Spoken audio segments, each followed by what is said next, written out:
खुलुमबाय गोजोन सानजौफुनि बयनिसिमबो गोजोननाय जासिहरनाय थाबाय। दासिमनि मोननैसो नोंथांमोननि थाखाय खौरां लानानै फैलायबाय। अन्नानै रादाबखौ जोबजासे खोनासंलां। दिनैनि रादाबाव दङ आसामनि इडुकेसन मिनिस्टार डक्टर रेनुस बिगु बिथाङा फोसावदों। बिथांमोनहा केबिनेटआव थि सावरायनानै लाबाय होननानै फोसावदों। मेट्रिक पास जानाय फार्स्ट डिभिजन सुबुंफोरनो 16,000 रां होनाय जागोन होननानै बिथाङा फोसावदों। गासै आसामावहाय 65,176 सुबुंफोरनि गेजेरावहाय 2,565 सुबुंनोल' 16,000 होनाय जागोन होननानै बिथाङा फोसावदों। सिगां लेपटप स्कुटि होनाय जादोंमोन, नाथाय देग्लायनि बे समावहाय होनाय जानाय नङा होननानै बिथाङा बुंदों। गासै फार्स्ट डिभिजन जानाय सुबुंफोरनो होनाय जानाय नङा। 65,176 नि गेजेरावहाय मोजां मार्क मोननाय फरायसाफोरनोसो होनाय जागोन होननानै बिथाङा बुंदों। 22,565 सुबुंनोल' होनाय जागोन होननानै बिथांमोनहा रोखा खालामखाबाय होननानै खौरांगिरिफोरनि गेजेरजों आरो निउसनि गेजेरजों बिथांमोनहा फोसावदों। जोंनि आसाम रायजोआव गोबांथार गारि खावनाय जाथायखौ जोङो खोनागासिनो दङ। बेखौनो सुलाद लानानै गुवाहाटीनि खावग्राफोरखौहाय हमनो हानाय जाबाय। आसाम पुलिसफोरनि नाजानायावहाय बेखौ मावफुंनो हानाय जादों। गासै 6 गारि खावग्राफोरखौ हमनो हानाय जाबाय। Additional deputy commissioner of police Pallav Tamuli बिथांनि फोरमायनाय बायदिब्ला बिथांमोननि स्रोदै सुलाद लानायावहाय 2 सुबुंखौ हमनो हानाय जादों। बिसोरनि मुङा फारियै देबजित भट्टाचार्य आरो देबज्योति राय। 2खौ हमनो हानायनि उनावहाय 4 सुबुंफोरखौबो हमनो हानाय जादों होनना मिथिनो मोननाय जादों आरो माखासे गारिफोरखौबो हमफानो हानाय जाबाय होननानै एडिसिपि बिथाङा फोरमायदों।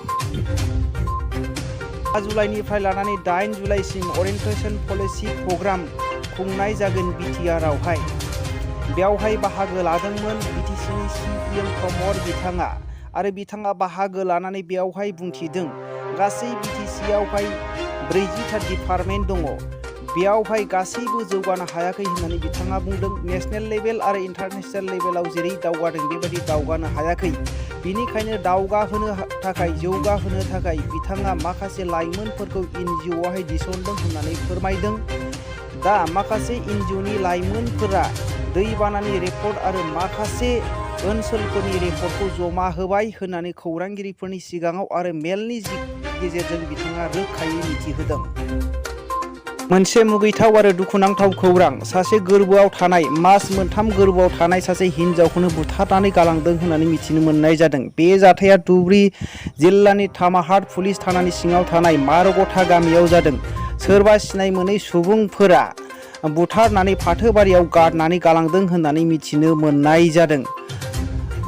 उनावहाय फिसाइया पुलिस थानायावहाय FIR होनायनि उनावहाय नागिरनानै फिसाइया फाथोबारिनिफ्राय मोनबोदों होननानै फोरमायदों। दा पुलिसफोरनि सन्देह खालामनाय बायदिब्ला फिसाइयानो लोगो लानानै बुथारनानै गारहैदों होननानै बिथांमोनहा सन्देह खालामनाय जादों। दा बे बिजिरनाय खामानिखौहाय पुलिसफोरा नायबिजिरगासिनो दङ। मैया केबिनेटआव गोबांथार थिरांथा लानाय जादों। बेवहाय मिउनिसिपाल बर्डनि सेलारिफोरखौ बारायनानै होनाय जागोन होननानै बिथांमोना थिरांथा लादों। सिगां 10,000 आरो 12,000 मोन, बेखौ दा 15,000 बारायनानै होनाय जासिगोन होननानै बिथांमोनहा बुंदों। आरो एसिस्टेन्टनि सेलारिया सिगां 7,000 मोन, दा बेखौहाय 12,000 खालामनानै होनाय जासिगोन होननानै बिथांमोनहा फोसावदों। आरो फिटनेस गैयि गारिफोरखौ स्क्रेप महराव लानाय जासिगोन आरो 15 बोसोरनि गोबावसिननि गारिखौहाय स्क्रेप महराव लानाय जासिगोन आरो मडिफाइ खालामनानै फानफिनोब्ला बेखौहाय 25% खमावहाय फाननाय जागोन होननानै बिथांमोनहा फोसावदों। आरोबाव गरिया, मरिया, डिसि, जला, श्रिया बिसोरखौ गासैखौबो असमिया मुस्लिम गनायथि होनाय जाबाय। बारग' जवानफोरनि रान्दिफोरनिफ्राय टेक्स लानाय जानाय नङा, बिसोरनो रेहाय होजोबनाय जासिगोन होननानै थि खालामनानै लानाय जादों। मोनसे मुगैथाव खौरां। महाराष्ट्रनि नागपुर जिल्लायावहाय गावनि गार्लफ्रेन्डजोंहाय उन्दुबाय थानाय समावनो थैदों होननानै मिथिनो मोननाय जादों। दा महाराष्ट्र पुलिसफोरा बेखौ नायबिजिरखांनायनि उनावहाय मोननो हादोंदि बिनि माखासे बेग आरो बिनि पकेटफोरावहाय माखासे सेक्सनि आरो गोलाव सम सेक्स खालामनो हानायनि मुलि मोननाय जादों बेखौनो बारा अभार इउज खालामनायनि जाहोनाव थैनो गोनां जादों होननानै महाराष्ट्र पुलिसफोरा फोरमायदों। बेजों लोगोसे दिनैनि रादाबा एसेनोसै। रादाबखौ जोबनायसिम खोनासंनायनि थाखाय बयनिसिमबो रोजा रोजा साबायखर थाबाय। जै बर' हारिनि जै।